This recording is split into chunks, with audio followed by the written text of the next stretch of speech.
There are 3 philosophical reasons that I don't trust Muhammad.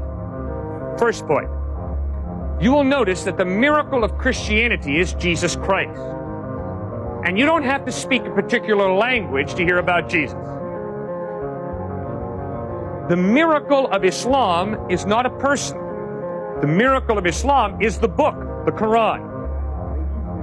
But when you begin to study Islam, what you begin to realize is the only way you can truly appreciate the miracle of Islam is by reading it in Arabic.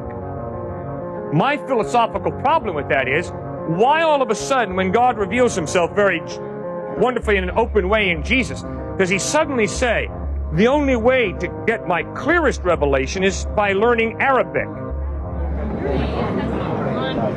Prophets were sent to all the nations in the world to spread the word of Islam. It says that in the Quran. And another thing, the Quran is not the word of Muhammad, it is the word of God. Thank you. It's the word of God. That's right. But it was written by Muhammad. It was not written by Muhammad. Who wrote it? Muhammad was illiterate. He didn't know how to write or read. Who wrote it? It was the word of God. It is the divine word.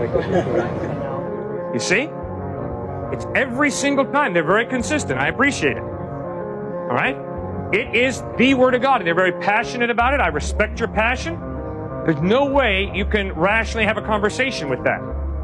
The same way, if you ask me, why do you believe the Bible is the Word of God? And I look you in the face and I say, because it's the Word of God. Rational discourse is broken down. All right, my second philosophical problem with Islam is, my Muslim friends inform me Matthew, Mark, Luke, and John are inaccurate. They're perverted gospels. In fact, it's been changed, they will say. Right, exactly. So then obviously the next question is, well, where are the unperverted ones? Unfortunately, my Muslim friends cannot produce the unperverted ones. Instead, what my Muslim friends ask me to believe is that a revelation that Muhammad had 500 years after Jesus, which obviously means Muhammad never met Jesus, that book, the Quran, is a more accurate presentation of the historical Jesus than the Gospels written by the eyewitnesses. Well, I'm sorry. Whenever I want to study an historical person, I don't go running to a guy who lived 500 years after the fact. I want to go to the eyewitnesses. I'm not going to trust Martin Scorsese to be my primary source of information about Jesus. Martin Scorsese never met Jesus, neither did Cecil B. DeMille. I'm going to go back to Matthew, Mark, Luke, and John, who live in the 1st century, to be my primary source of information about Jesus. Third point. My third philosophical problem with Islam is, my Muslim friends have great respect for Jesus. In fact, my Muslim friends respect Jesus far more than the typical American does. My Muslim friends believe that Jesus was born of a virgin, that he ascended to heaven, and that he's coming back a second time.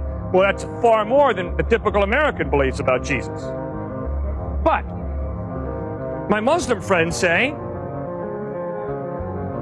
that although Jesus speaks the absolute truth, Muhammad also speaks absolute truth.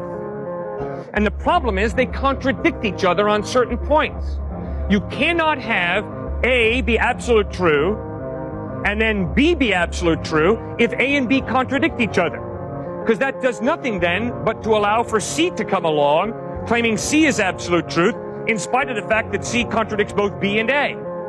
You cannot have an absolute truth contradicted by another absolute truth. Did Jesus ever claim to be God? Yeah, he sure did. Yes. John 8:58, Jesus says, before Abraham was born, I am. In John 10:30, Jesus says, I and the Father are one. In John 14:9, Jesus says, he who has seen me has seen the Father. Clearly, Jesus claimed to be God. So he was both human and God at the same time? That's what he claimed. Maybe he was a lunatic, but that's what he claimed. He wasn't a lunatic. He was a prophet. Well, he claimed to be God in human form, which means he's more than a prophet. He's God in human form. But God is something that's superior to human form, so it doesn't make sense for God to be human because he wouldn't necessarily be higher than the other. All right, first point is God is not something. The Bible says that God is someone, a personal being. And it's totally possible for a personal being who's the creator to humble himself and become a human being.